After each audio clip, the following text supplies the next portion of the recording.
नमस्कार विद्यार्थियों, वर्तमान भारतीय समाज और प्रारंभिक शिक्षा के ऑनलाइन लेक्चर में आपका स्वागत है। विद्यार्थियों, इससे पहले हमने कोठारी कमीशंस की मुख्य सिफारिशों पर नज़र डाली। कोठारी कमीशन की सिफारिशों के बाद राष्ट्रीय शिक्षा नीति 1968 के मुख्य प्रावधानों पर, जो कि प्रारंभिक शिक्षा संबंधित थे, को देखा। उसके बाद हमने साल 1985 में प्रस्तुत प्रस्ताव शिक्षा की चुनौती के संदर्भ में जाना था।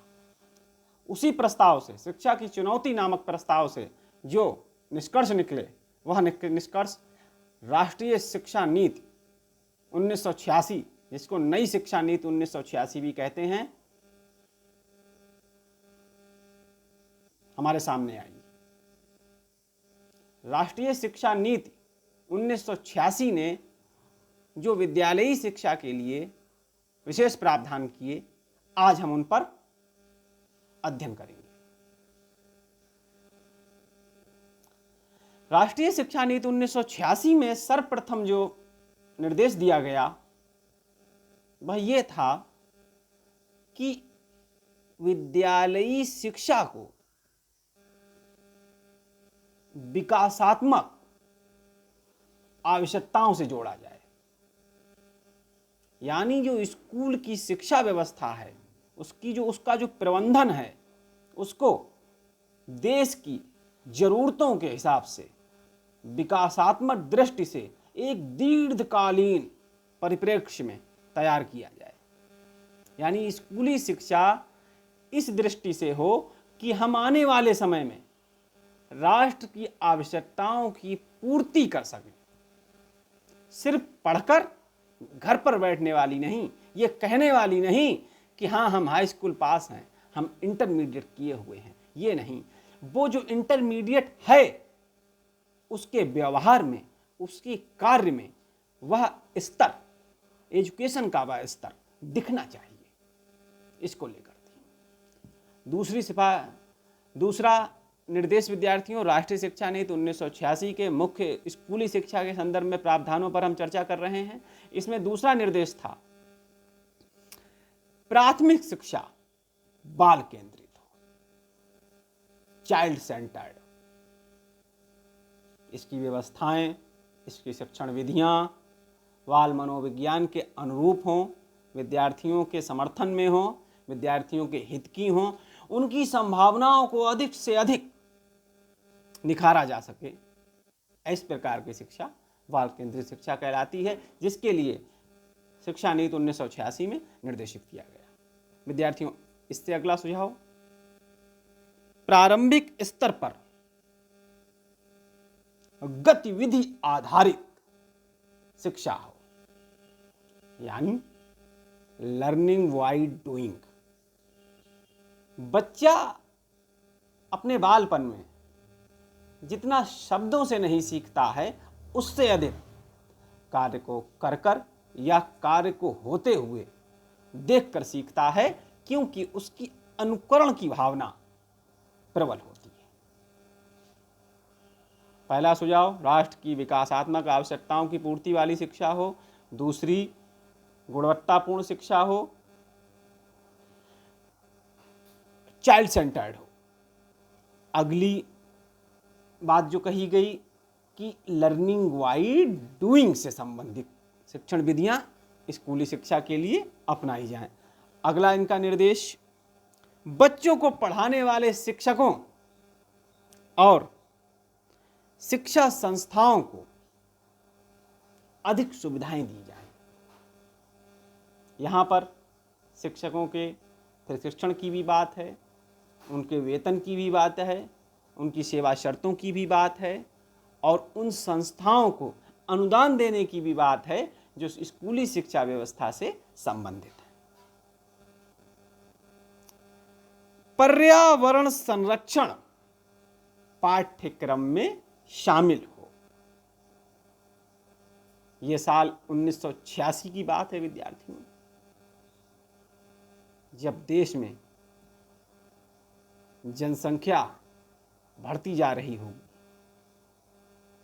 हमारे पास हमारी नदियां दूषित हो चली थी, हवाओं में जहर घुल चुका था।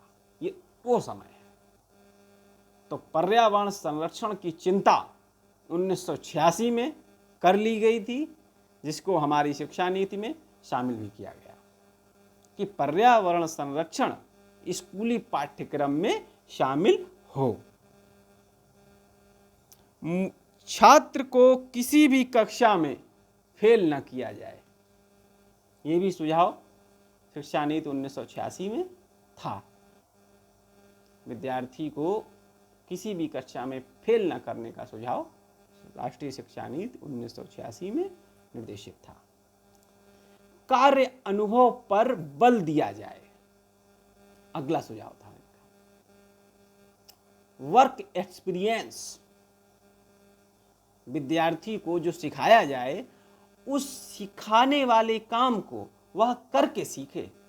कार्य अनुभव, जैसे कि एक एग्जाम्पल के तौर पर हम देखें, छोटी क्लास के बच्चे, 4th या 5th के बच्चे मिट्टी से खिलौने बनाते हैं। मैंने कछुआ गाड़ी बनाते हुए बच्चों को देखा है। मैंने खरबूजा, तोरई, लौकी, केला, आम, इस तरह की चीज़ें बच्चों को मिट्टी से बनाते हुए देखे हैं, महीन मिट्टी को गीला करके। ये कार्य अनुभव। किसी क्षेत्र में कपास उत्पादन हो रहा है तो वहाँ कपास से संबंधित चीज़ें बनाना, डलिया बनाना, रुई की गुड़िया बनाना, इस तरह के कार्य अनुभव जो कि विद्यार्थियों को आगे चलकर स्वावलंबन में मदद करेंगे। ये राष्ट्रीय शिक्षा नीति 1986 का कार्य अनुभव से संबंधित सुझाव था। अगला सुझाव विद्यार्थियों, मूल्यांकन प्रक्रिया में, यानी जो परीक्षा प्रणाली है आपकी, जो विद्यार्थियों के आकलन का सिस्टम है, उसमें रटने को स्थान न दिया जाए।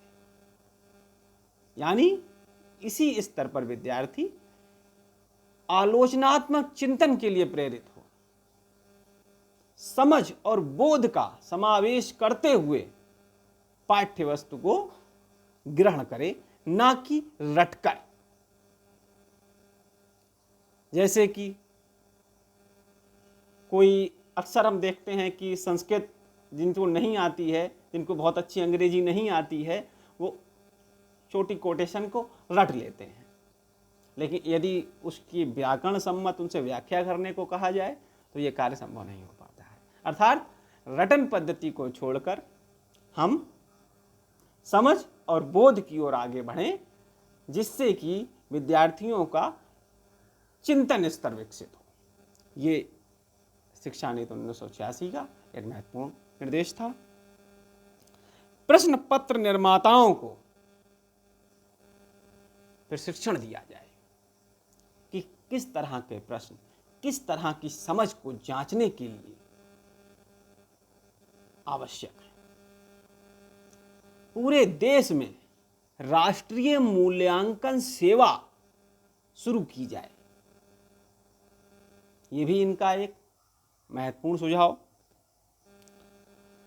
ग्रामीण, जनजातीय, पर्वतीय, पिछड़े क्षेत्रों में, मैं फिर से कहूंगा, ग्रामीण, जनजातीय, पर्वतीय और पिछड़े क्षेत्रों में गति निर्धारक विद्यालय खोले जाएं।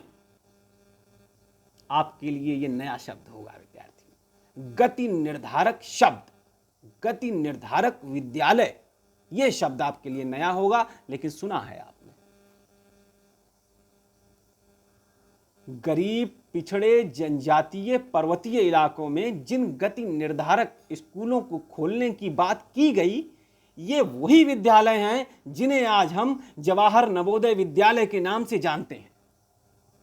नवोदय स्कूल, इनका इंग्लिश ट्रांसलेशन है पेस सेटिंग स्कूल। ये पिछड़े इलाकों में होनहार और बुद्धिमान विद्यार्थियों के लिए खोले गए और आज भी उसी अवधारणा पर काम कर रहे हैं। जवाहर नवोदय विद्यालय या जिनको नवोदय विद्यालय भी कहा जाता है, जिनमें कक्षा 6 से लेकर 12 तक की व्यवस्था की शिक्षा की व्यवस्था की गई है। पेस सेटिंग स्कूल यही थे, इसी नीति में घोषित हुए थे गति निर्धारक विद्यालय, जो हमारे सामने जवाहर नवोदय विद्यालय के रूप में सामने आते हैं। अगला महत्वपूर्ण इनका सुझाव है विद्यार्थियों, अधिगम प्रक्रिया लर्निंग प्रोसेस में मूल्यों की शिक्षा, नैतिक मूल्य, सामाजिक मूल्य, मानवीय मूल्यों को स्थान दिया जाए। बहुत महत्वपूर्ण सुझाव। इसके बिना ऊपर का किया गया जितना भी काम है विद्यार्थियों सब बेकार हो जाएगा। मानवीय मूल्यों के अभाव में मानव मानव नहीं रहता, बल्कि एक पशु के समान हो जाता है। मानवीय मूल्यों की जरूरत को राष्ट्रीय शिक्षा नीति 1986 ने महत्व दिया, और हम कहीं ना कहीं आगे जब पाठ्यक्रम में बढ़ते हैं तो देखते हैं कि मानवीय मूल्यों के विकास के लिए पाठ्यक्रम में समुचित प्रयास किए गए हैं।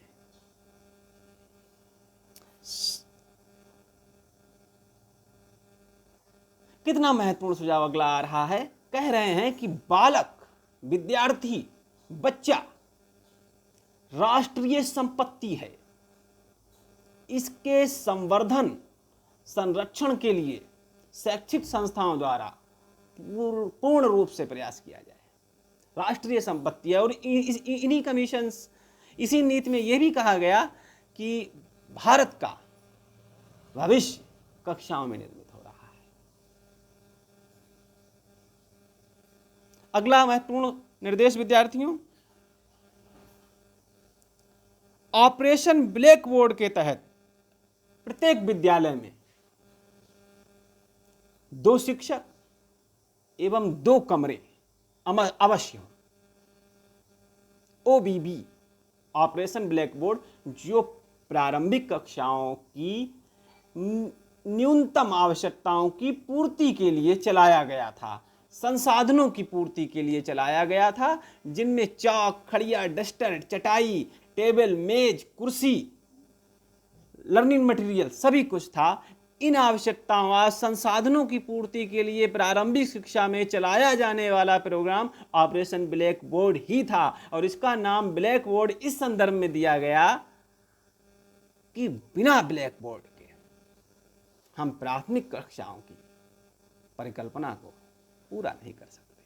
ब्लैक बोर्ड तत्समय में, उस समय में अध्यापक के लिए महत्वपूर्ण TLM था, और ऐसा TLM जिसके अभाव में कक्षा को आगे बढ़ाना मुश्किल हो जाता है, और सबसे सस्ता भी सबसे, एक बार बन गया तो सालों साल चलता था। प्राथमिक अध्यापकों के लिए, प्राइमरी टीचर्स के लिए ये एक महत्वपूर्ण और सस्ता TLM था। इसलिए इस पूरे ऑपरेशन को, जो कि संसाधनों से संबंधित था, स्कूली शिक्षा के संसाधनों की उपलब्धता से संबंधित था, इसको इसीलिए ऑपरेशन ब्लैक बोर्ड कहा गया। अगला निर्देश इनका कि प्री प्राइमरी एजुकेशन में विद्यार्थियों के पोषण की व्यवस्था की जाए, जिसे आज हम अपनी आंगनवाड़ी व्यवस्था के अंतर्गत देख सकते हैं। प्री प्राइमरी में ही विद्यार्थियों के पोषण का, बैठने के, बोलने के अभ्यास का प्रयास किया जाए।